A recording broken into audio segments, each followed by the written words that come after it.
Hello friends, मैं आयुष आप सबों का फिर से स्वागत करता हूं आपके अपने यूट्यूब चैनल शिक्षा विद आयुष में।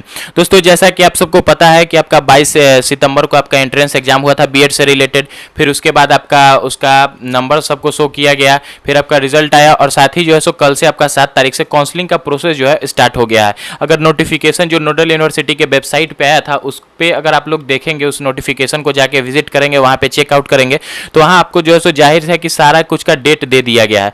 तो आज जो है सो हमारे साथ इसी सब चीज़ पे चर्चा करने के लिए जो कि कमेंट्स आप ही के बीच से आते हैं, जैसे कट ऑफ से रिलेटेड कुछ कमेंट था, काउंसलिंग से रिलेटेड कमेंट्स था और साथ ही एडमिशन फी और भी बहुत सारे तरह का कुछ स्टूडेंट्स का ये भी कमेंट था कि सर क्लास कर सकते हैं या नहीं।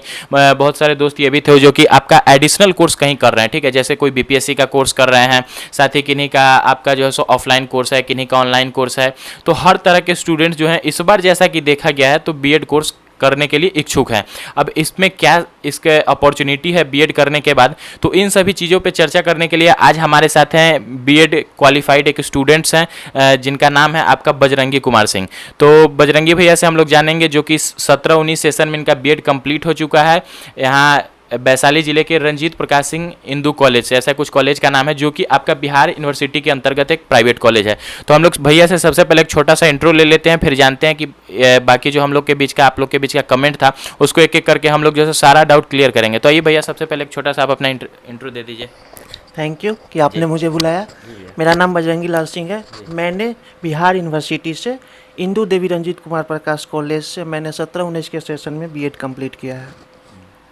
तो भैया ने अपना एक छोटा सा इंट्रो दे दिया है। अब हम लोग देख लेते हैं कि आपका जो बीएड से रिलेटेड है, तो भैया बीएड जो आपका कोर्स है तो इसमें क्या स्कोप हो सकता है आपका प्राइवेट सेक्टर में, गवर्नमेंट सेक्टर के लिए? क्योंकि अगर देखा जाए तो इस बार बहुत सारे स्टूडेंट आपका कॉम्पिटिटिव लेवल के भी स्टूडेंट, जैसे बीपीएससी, रेलवे, एसएससी के प्रिपरेशन करने वाले स्टूडेंट्स जो थे उन्होंने एंट्रेंस एग्जाम दिया। और जाहिर सी बात है, अगर कोई एंट्रेंस एग्जाम दे रहा है 1000 रुपये फ़ी पे करके, तो वो कहीं ना कहीं एडमिशन लेने को इच्छुक है। तो क्या इस पर क्या आपका कहना है? देखिए, एक्चुअली क्या है कि बीएड का इसमें ज़्यादा इन्वॉल्व होना स्टूडेंट का एक ही कारण है कि इसमें स्कोप है जी। स्कोप इसलिए है कि अभी तक जितने भी हमारे प्राइवेट सेक्टर के स्कूल हैं या फिर गवर्नमेंट सेक्टर के स्कूल हैं, उनमें एक इंडियन गवर्नमेंट की तरफ से इस बात को इशू किया गया कि जितने भी टीचर अब बहाल होंगे, जितने भी फैकल्टी आएंगे, वो माने बीएड कंप्लीट होना चाहिए उनका, या फिर प्राइमरी स्कूल के लिए डीएलएड कंप्लीट होना चाहिए। तो ऐसे में क्या हुआ कि इसका डिमांड काफ़ी बढ़ गया, कॉलेज भी काफ़ी बने, प्राइवेट कॉलेज भी काफ़ी आए। तो ऐसे में क्या हुआ कि जितने भी जनरल कंपटीशन की तैयारी करने वाले स्टूडेंट हैं, जैसे बीपीएससी हुआ, रेलवे हुआ, एसएससी हुआ, तो ये सभी स्टूडेंट जो हैं इनमें इन्वॉल्व हुए और एग्जामिनेशन दे रहे हैं। और ये एक बहुत बड़ा अच्छा स्कोप माना जा रहा है। गवर्नमेंट कॉलेज के साथ साथ प्राइवेट कॉलेज में भी आपको बीएड डीएलएड वाले टीचर चाहिए? नहीं, ऐसा नहीं है कि कॉलेज की बात तो नहीं कर रहा हूँ, मैंने सिर्फ प्राइमरी स्कूल और मिडिल स्कूल और हाई स्कूल की बात कर रहा हूँ। अगर कॉलेज की बात की जाए कि वहाँ पे कॉलेज में जो फैकल्टी है उसके लिए एमएड करना आवश्यक है। लेकिन अगर आप बात करें कि 10th क्लास तक की बात करें, 1 to 10, तो बीएड या फिर डीएलएड। मतलब कि जैसा पहले भी बताया था, भैया भी बता रहे, अगर कोई भी सीबीएसई से एफिलिएटेड स्कूल है आपका, गवर्नमेंट हो या प्राइवेट हो, तो वहाँ पे अब नेसेसरी कर दिया कि बिना बीएड या डीएलएड का जो कोर्स है उसको किए कोई भी स्टूडेंट जो है सो टीचर नहीं बन सकते। बिकॉज ऑफ कि गवर्नमेंट का ये अपना कुछ रूल होगा, उनका कुछ अपना नीति है, जिसके अकॉर्डिंग उनका मानना है कि आपके पास जो है सो जिस सब्जेक्ट के आप टीचर हैं उसमें जो है सो नॉलेज के साथ साथ आपको बच्चों के साथ इंटरेक्ट कैसे करना है ये भी बहुत ज़्यादा जरूरी है। तो चाहे वो गवर्नमेंट का स्कूल हो या प्राइवेट स्कूल हो। तो भैया ने इस चीज़ को बताया, मैंने पहले भी इस चीज़ को डिस्कस किया था कि बीएड का जो डिमांड अभी सबसे ज़्यादा इसलिए बढ़ गया कि आपका प्राइवेट जो स्कूल है वहाँ भी आपके बिना बीएड या डीएलएड कोर्स के कोई भी टीचर रखना जो है सो मतलब कि उनके अलाउ नहीं है। अगर कोई रखता है तो वो जो है सो एक तरह का कानूनन जुर्म माना जा सकता है। तो ये तो चीज़ हो गया आपका जो बीएड से रिलेटेड है, क्या इसका स्कोप हो सकता है। साथ ही हम लोग जो है सो देख लेते हैं कि आपका भैया एडमिशन का जो प्रोसेस होता है, तो एडमिशन के प्रोसेस में एक अहम रोल होता है काउंसलिंग का, जो कि आपका 3 पार्ट में फर्स्ट सेकंड थर्ड राउंड होता है और साथ ही एक स्पॉट राउंड होता है। तो क्या फर्स्ट सेकंड थर्ड राउंड क्या है उसके बारे में बताइए, फिर स्पॉट राउंड हम लोग डिस्कस करेंगे। जी, एक्चुअली क्या होता है कि आप कहीं भी एडमिशन लेना चाह रहे हैं तो पहले हर यूनिवर्सिटी का एक रूल होता है कि उन्होंने 120 नंबर का आपका एग्जामिनेशन लेते हैं, एंट्रेंस एग्जाम लेते हैं जी, 120 का होता है। उसके हिसाब से कट ऑफ जारी किया जाता है। जो अभी कट ऑफ 100+ जाने की संभावना जी, इस है। बार हाँ, गवर्नमेंट कॉलेज के लिए 100+ जाने की संभावना इसमें है। एक बात और है कि बहुत लोगों का ये होता है मानना है कि ओबीसी एसटी जनरल का क्या होगा, तो ज़्यादा डिफरेंट नहीं होता है, सिर्फ 2 4 5 का ही अंतर दिखता है जी, जी, इसमें। जी, जी। तो ये ऐसी बात है। जहाँ तक बात है एडमिशन लेने की बात है, तो आपका अगर इस इंट्रेंस एग्ज़ाम में अगर अच्छा नंबर है तो ही आपको सरकारी यानी कि गवर्नमेंट कॉलेज मिलेगा। जहाँ तक प्राइवेट कॉलेज की बात है, तो प्राइवेट कॉलेज में या फिर सरकारी कॉलेज में की बात करूँ तो उसमें 3 मेरिट लिस्ट का हाँ, 3 घोषणा मेरिट किया लिस्ट, जाता जी। है, जिसमें फर्स्ट मेरिट लिस्ट तो वो नंबर के हिसाब से होता है।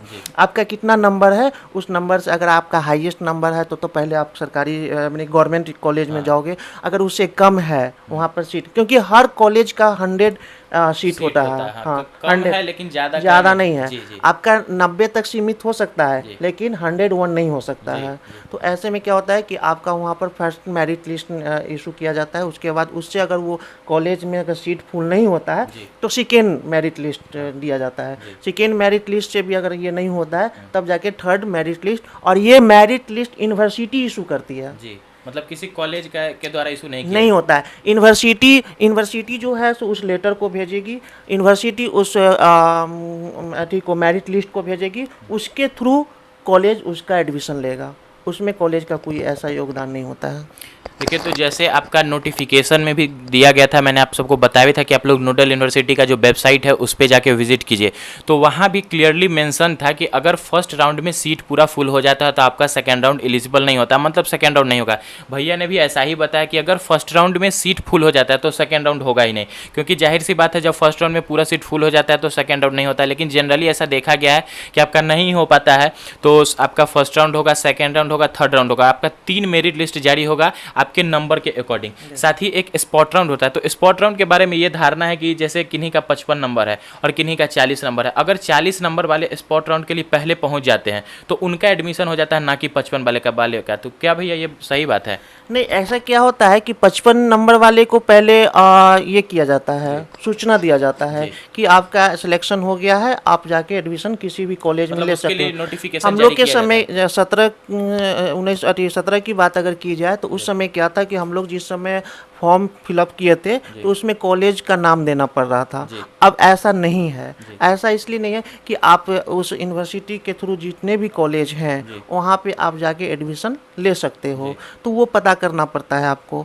उसके बाद जहाँ तक बात है 55 और 40 की बात है, तो 55 वाले को पहले इंफॉर्मेशन दिया जाता है कि आप आके एडमिशन लो। अगर वो नहीं लेते हैं तो वो 40 वाले को उस लिस्ट के अनुसार, नंबर के अनुसार वो देखा जाता है। मतलब स्पॉट राउंड में भी नंबर का बाउंडेशन होता है। तो देखिए, स्पॉट राउंड के लिए भी आपका नंबर का बाउंडेशन है, आपका नोटिफिकेशन दिया जाता है जो भी स्टूडेंट्स हैं। और साथ ही एक चीज़ आप देख लीजिए कि अगर आपका कम नंबर है तो आपको अवेयर होना पड़ेगा। आपके आसपास में जो भी कॉलेज है, प्राइवेट का हो, गवर्नमेंट में तो खैर जाहिर सी बात है नंबर कम है तो आपका एडमिशन नहीं हो पाएगा। तो प्राइवेट का जो कॉलेज है आप लोग पता करते रहिए, अगर किन्हीं कॉलेज में आपका अगर सीट बचता है स्पॉट राउंड में, या फिर अगर स्पॉट राउंड के बाद भी बचता है तो वो आपका एडमिशन ले सकते हैं। तो अगर आपका कम नंबर है तो आपको खुद से अवेयर होना पड़ेगा, अगल बगल के कॉलेज जो है, आसपास के जो कॉलेज है वहाँ आपको रेगुलर विजिट करते रहना पड़ेगा। तो भैया ये तो आपका काउंसलिंग से रिलेटेड हो गया। एडमिशन से लेके भी बहुत सारा प्रॉब्लम आता है कि एडमिशन में क्या फ़ी जो होता है वन टाइम पे करना पड़ता है, या फिर उसका कुछ फ़ी का ड्यूरेशन होता है, आपका 6 मंथ होता है या ईयरली होता है, कुछ इस टाइप का है क्या? देखिए, हर कॉलेज का अपना अपना एक रूल होता है जी। तो जहाँ तक हम लोग का कॉलेज का रूल था कि 1 सेमेस्टर में पैसा जमा करना पड़ा था और सेकेंड सेमेस्टर में पैसा जमा करना। ऐसा नहीं है कि एक ही बार आप पैसा जमा करो, ठीक ना, सेमेस्टर बाई सेमेस्टर जमा करना पड़ता है। दूसरी बात ये है कि पैसे की बात है तो ये तो कोर्ट के आदेश से ये जारी हो चुका है कि जो 1,50,000 रुपीज़ यानी कि 1.5 लाख रुपये ही आपको देना पड़ेगा। सरकारी कॉलेज की जहाँ तक बात है तो सरकारी कॉलेज में कम लगता है, लेकिन प्राइवेट कॉलेज में 1.5 लाख रुपये आपको देना ही पड़ेगा।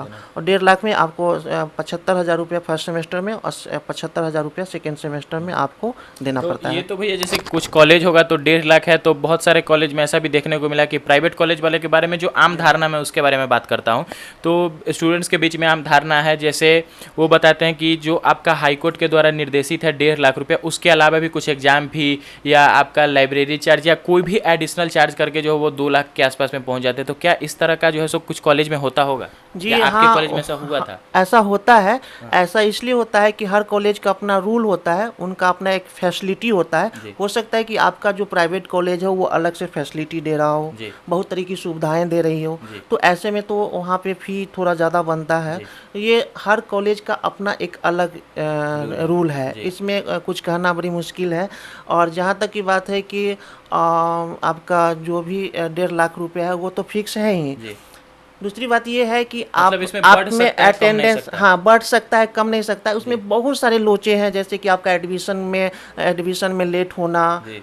फाइन होना, हाँ। आपका अटेंडेंस पूरा नहीं होना, आपका प्रैक्टिकल का कॉपी जमा नहीं होना, जी। या फिर आपकी हर कॉलेज अपना एक अलग अलग सेमिनार आयोजित करती है, जी। तो उस सेमिनार में आपका अपेयर नहीं होना, जी। तो वो सब फाइन लेके या वो सब की प्रक्रियाओं को जोड़ जाड़ के आपसे लिया जा सकता है। तो जैसा कि वह पहले भी बात था, स्टूडेंट्स के बीच से भी क्वेश्चन आया था कि आम धारणा था कि स्टूडेंट्स क्या करते हैं कि मतलब कॉलेज के तरफ से ज़्यादा फी लिया जाता है, तो इसमें आपको जो है सो ये चीज़ देखना पड़ेगा, आपको विजिट करना पड़ेगा। आपके जो सीनियर्स होंगे जहाँ पे एडमिशन लेना चाहते हैं, तो वहाँ के जो स्टूडेंट्स होंगे जो वहाँ से कोर्स कर चुके हैं, आप लोग उनसे बात कीजिए कि उस कॉलेज जिसमें आपका एडमिशन हो रहा है या फिर जाना चाह रहे हैं, आपको लग रहा है कि मेरा यहाँ हो जाएगा, तो वहाँ क्या है, उसका फ़ी स्ट्रक्चर क्या है, क्या वो 1.5 लाख के अलावा भी कुछ फ़ी लेते हैं या नहीं लेते हैं। तो इन सब चीज़ को देखते हुए आप लोग जो है सो एडमिशन के प्रोसेस में जो है सो लग जाइए। अच्छा भैया, क्लास को लेकर भी बहुत सारे स्टूडेंट्स का धारणा था, जैसे पूछ रहे थे कि क्या क्लास जो है वो रेगुलर करना पड़ेगा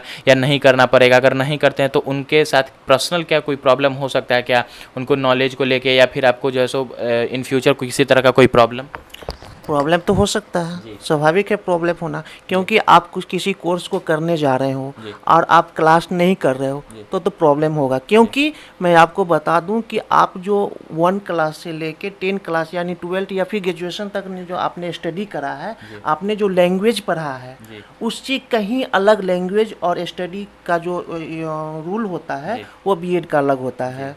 तो आपको थोड़ा सा कठिनाई का सामना करना पड़ेगा, इसलिए आपको क्लास करना पड़ता है। दूसरी बात है क्या कि हर कॉलेज का एक रूल है, और ये हर कॉलेज का है कि आपका अटेंडेंस 60% होना चाहिए, 60% अनिवार्य है, तभी आपका फॉर्म को फिलअप किया जाएगा। हाँ, तो ऐसे में क्या होगा कि अगर मान लो कि आपका अटेंडेंस पूरा नहीं हो रहा है, तो प्राइवेट कॉलेज तो आपसे फाइन लेगी ही, तो आप कहोगे कि जब पैसा ज़्यादा ले रहा है। सही बात। तो ऐसी बात होती है उसमें। दूसरी बात है क्या कि आपको बीएड करने के समय में क्या होता है कि आपको तो पढ़ना ही पड़ता है, थ्योरी पढ़ना पड़ता है, लेकिन कहीं ना कहीं बीएड में आपको उससे ज़्यादा प्रैक्टिकल, सेमिनार, बहुत सारे ऐसे चीज़ हैं जो आपको उसको फॉलो करना पड़ेगा, तभी संभव है जब आप क्लास करोगे। तो जैसे कि एक स्टूडेंट और थे, उनसे बात हुआ था, तो वो बता रहे थे कि आपका जो है सो इंटर्नशिप भी कुछ करना पड़ता है, 4 महीने जाके किसी स्कूल में पढ़ाना पड़ता है, या फिर 1 महीने फर्स्ट ईयर या सेकेंड ईयर में 4 में, तो कुछ इस टाइप का भी है क्या? जी है, फर्स्ट ईयर में भी पढ़ाना पड़ता है, सेकेंड ईयर में तो 4 महीने पढ़ाने पड़ते हैं। वो आपको कॉलेज, आपको किसी सरकारी स्कूल है या प्राइमरी स्कूल है या फिर मिडिल स्कूल है या फिर हाई स्कूल है, वो आपको वहाँ भेजेगी। आपको वहाँ पे पढ़ाना पड़ेगा बच्चों के बीच। आपने क्या क्या ट्रेनिंग किया है, कैसे बच्चे को अपने ओर अट्रैक्ट करना है, बच्चे आपसे कैसे प्रभावित हों, यही बीएड का एक रूल होता है। तो उसके लिए तो कुछ नंबर भी दिया जाता होगा भैया? जी, नंबर दिया जाता है, और यही नंबर आपको वहाँ एग्जामिनेशन फाइनल में जोड़ा जाता है। जी। तो देखिए, भैया ने भी बताया है, अगर आप बीएड कोर्स करना चाहते थे, इन सब जो भैया बता रहे हैं, इन सब पॉइंट को आप अभी से ही प्रिपेयर्ड कीजिए। इस पर आप जो है अपना पर्सनल मंथन कीजिए कि क्या अगर बीएड करना चाहते हैं तो इन सब तरह का आपको प्रॉब्लम फेस करना पड़ेगा। क्या आप इस तरह का प्रॉब्लम फेस करना चाह रहे हैं? जैसे कि भैया ने बताया कि आपका जाके 3-4 महीना आपको पढ़ाना भी पड़ सकता है, और उसके लिए आपका एडिशनल नंबर दिया जाएगा, और वो नंबर भैया मार्कशीट में ऐड होता है क्या? तो वो आपका फाइनल मार्कशीट में ऐड होता है। अच्छा भैया, जो इसका रिजल्ट आता है बीएड का, तो क्या वो आपका स्टेट का एग्जाम होता है या सीटेट का एग्जाम होता है, तो उसमें क्या इस नंबर को लेके कुछ ग्रेस मार्किंग होता है क्या? जी हाँ, बिल्कुल होता है। एक्चुअली क्या होता है कि पहले जो एग्जामिनेशन होते थे और टीचर के लिए जो मेरिट लिस्ट बनते थे, उसमें क्या होता था कि आपका मैट्रिक, इंटर, ग्रेजुएशन और बीएड का जो भी मार्क्स होते थे, उसको ऐड करके परसेंटेज निकाल के आपका मेरिट लिस्ट बनाया जाता था। लेकिन अब ऐसा नहीं है। अब क्या है कि आपका ग्रेजुएशन का नंबर और बीएड का नंबर दोनों को का परसेंटेज निकाल के तब मेरिट लिस्ट बनाया जाता है। इसलिए बीएड में अच्छा नंबर होना अनिवार्य है।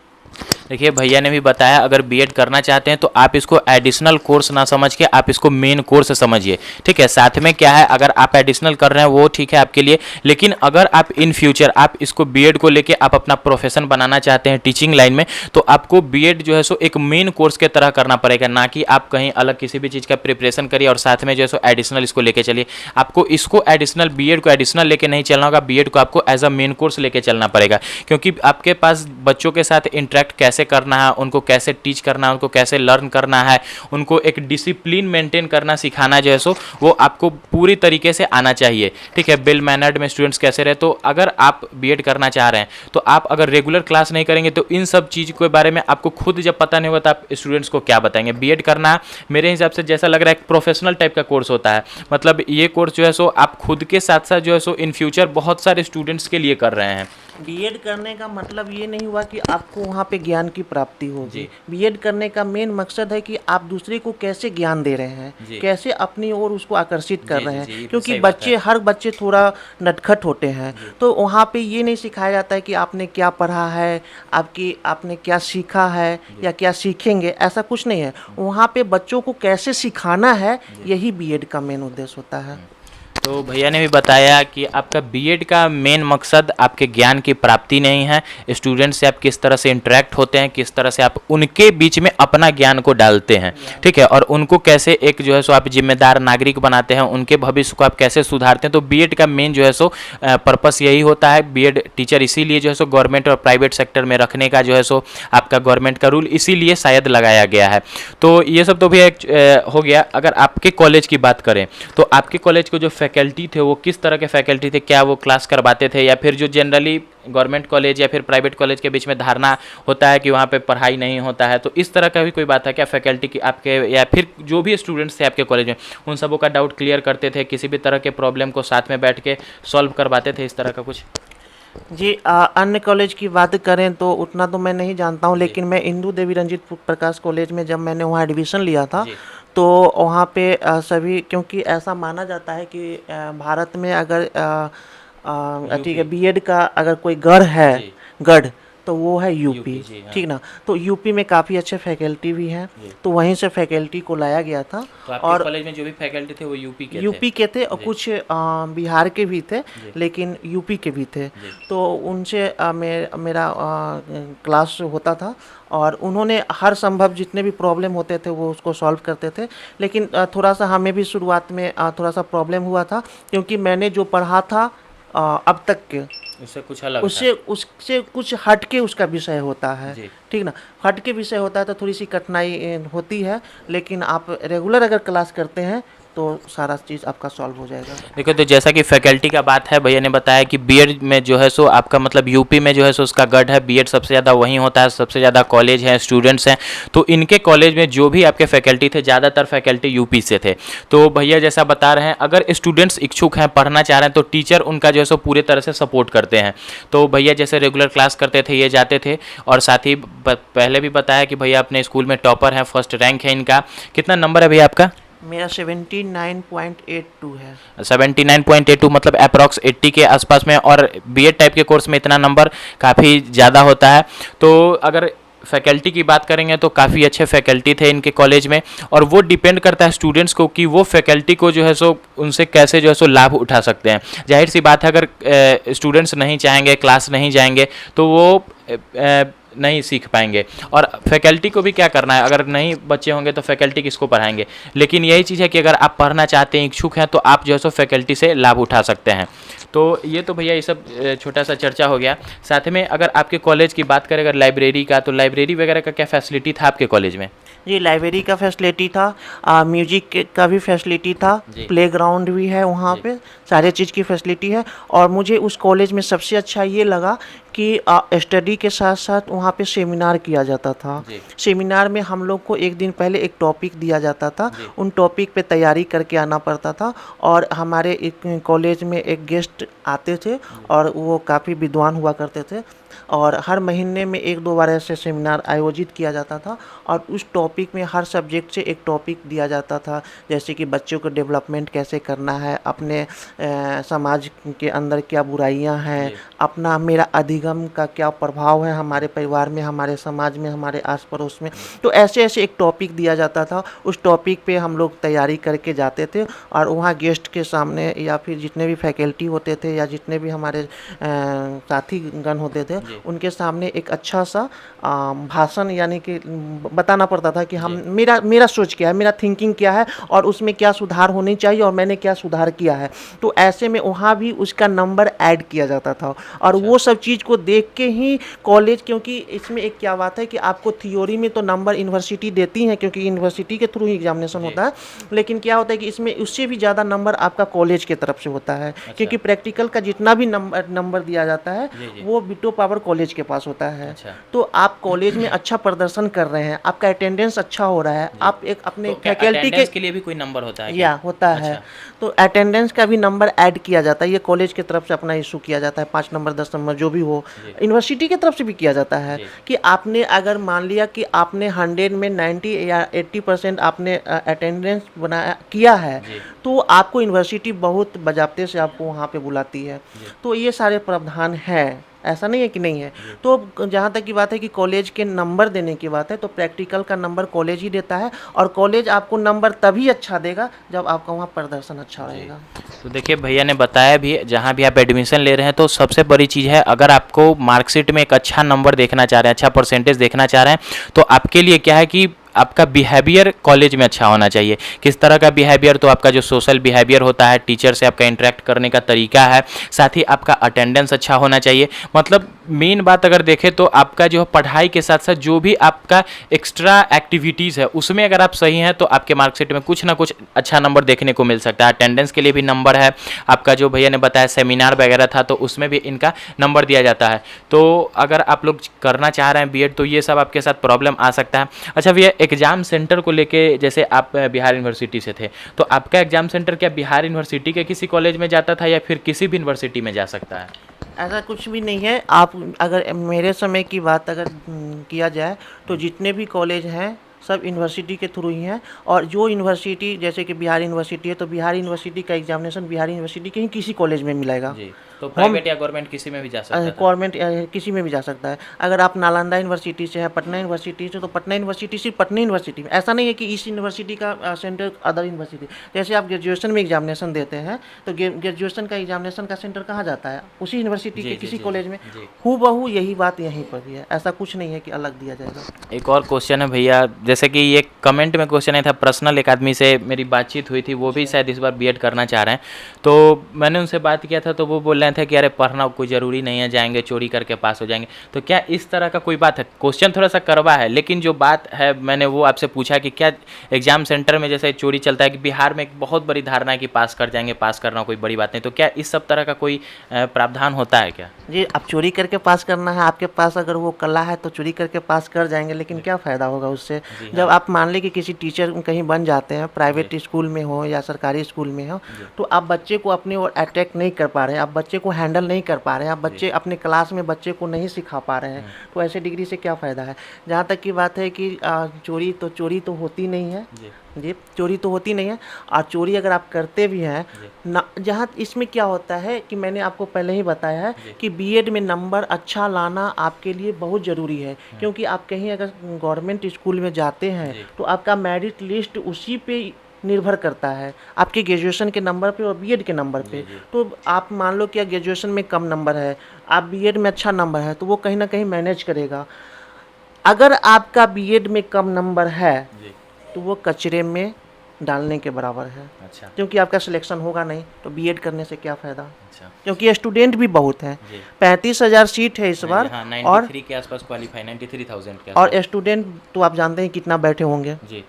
तो देखिए भैया ने एक बात बताया है, थोड़ा सा हो सकता है आप सबको खराब भी लगे कि अगर आपका कम नंबर है तो वो डिग्री कचरे में डालने के अलावा कुछ नहीं है, ठीक है। एज ए पेपर है आपके पास, उसको फाड़ के फेंक दीजिए या रख लीजिए, क्योंकि बीएड का मेन उद्देश्य होता है, जैसा कि भैया से बात हुई उतनी देर आपके बीच में एक ही कंक्लूजन निकल रहा है कि बीएड आपके ज्ञान के लिए नहीं है, आप अपना ज्ञान दूसरों के बीच में किस तरह से रख रहे हैं, दूसरों से कैसे बच्चों से इंटरेक्ट कर रहे हैं, उसको इन फ्यूचर आप क्या उसका फ्यूचर बना रहे हैं। तो ये सब चीज़ जो है सब बीएड का मेन उद्देश्य होता है। गवर्नमेंट के जो बीएड का प्रोग्राम है। मेन उद्देश्य गवर्नमेंट का ये है कि स्टूडेंट्स के बीच में आप कैसे इंटरेक्ट करते हैं, उनको कैसा पढ़ाते हैं। तो और बीएड का जो नंबर होता है वो आपके बस मार्कशीट तक ही नहीं है। अगर आप इन फ्यूचर टीचर बनना चाहते हैं, स्टेट सीटेट का अगर आपका टारगेट है कि मुझे बीएड करना है, उसके बाद स्टेट या सीटेट करना है, तो वो नंबर जो आपको बीएड में आता है, और साथ ही ग्रेजुएशन का भी, तो ग्रेजुएशन का भी जो नंबर है वो सारा आपको जो है सो एक तरह का उनका कुछ एल्गोरिथम होगा, उसको कंबाइन करके मेरिट लिस्ट जो फाइनल बनाया जाता है गवर्नमेंट टीचर के लिए, स्टेट या सीटेट के लिए, तो उसमें आपका बीएड का भी नंबर ऐड होता है। तो भैया ने इस तरह का बताया है। अगर बीएड करना चाहते हैं, ये सब प्रॉब्लम आपके सामने आएगी। इन सब चीज़ को फेस करते हुए आपको चलना पड़ेगा। तो आप अभी से भी अगर आपका कुछ इस तरह का प्रोग्राम है कि बीएड कर लेंगे, किसी तरह निकल जाएंगे, डिग्री आ जाएगा, तो इस सब तरह का अगर आपके पास धारणा है तो अब इस तरह का धारणा रखना, क्योंकि बहुत आगे समय चला गया। देखिए मैंने इसलिए इस बात को बोला है कि मैंने अभी हाल फिलहाल बिहार टीचर का एग्जामिनेशन दिया है, स्टेट दिया है। उसमें मैंने देखा है, मैंने एग्जामिनेशन में पेपर भी देखा है कि अब लोगों का एक ही कहना है कि आईएएस बनना आसान है लेकिन टीचर बनना आसान नहीं है। क्योंकि जो अभी एग्जामिनेशन बिहार गवर्नमेंट ने लिया है उसका जो पैटर्न है, उसका एग्जामिनेशन का जो ये है वो काफ़ी हाई है। माने कि पीजी लेवल का, यूजीसी लेवल का, नेट लेवल का क्वेश्चन दिया गया है। तो आप समझ सकते हो कि बीएड आप तो बीएड कर लिए, लेकिन बीएड करने के बाद तो आपको एग्जामिनेशन देना ही पड़ेगा। एग्जामिनेशन पास कीजिएगा तो मेरिट लिस्ट बनेगा, मेरिट लिस्ट बनेगा तब जाके आप किसी गवर्नमेंट स्कूल में आप जाके टीचर बन सकते हैं। तो आपके पास जब तक बीएड में ज्ञान नहीं होगा, आप उस चीज़ को नहीं समझोगे, नहीं जानोगे, तो एग्जामिनेशन कैसे फेस कर पाओगे।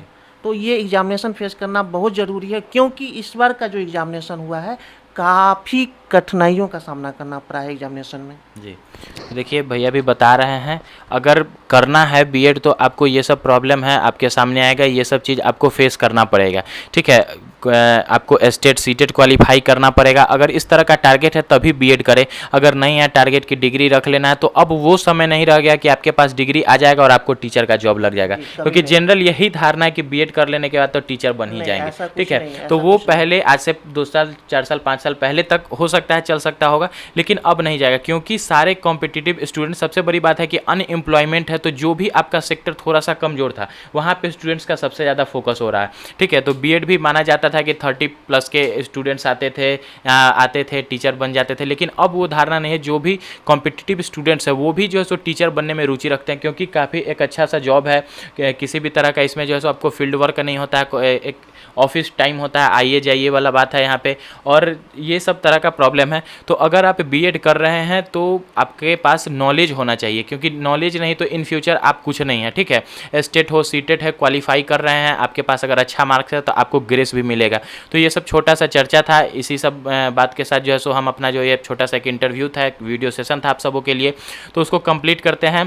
दोस्तों भैया से एक बार आखिरी बार जो है सो स्टूडेंट्स को थोड़ा सा मोटिवेट कर दीजिए कि वो बीएड करे, और साथ ही जो स्टेट सीटेट का जो प्रिपरेशन कर रहे हैं उसमें जो है सो पूरा अच्छे तरह से लगे रहें। आप अच्छे से किसी कॉलेज में एडमिशन लीजिए, वहाँ पे अच्छे से पढ़ाई कीजिए, अटेंडेंस पूरा कीजिए, जो कॉलेज आपको बता रहा है उसको फॉलो कीजिए, चाहे वो पेपर बनाना हो, प्रैक्टिकल करना हो, सेमिनार अटेंड करना हो, क्लास अटेंड करना हो, या फिर किसी स्कूल में भेज रहा है जाके वहाँ पढ़ाने के लिए, वो सारे चीज़ को एकदम कॉलेज के रूल के हिसाब से कीजिए और अच्छा नंबर लाइए, तभी जाके आप कहीं अच्छे टीचर बन सकते हैं। धन्यवाद।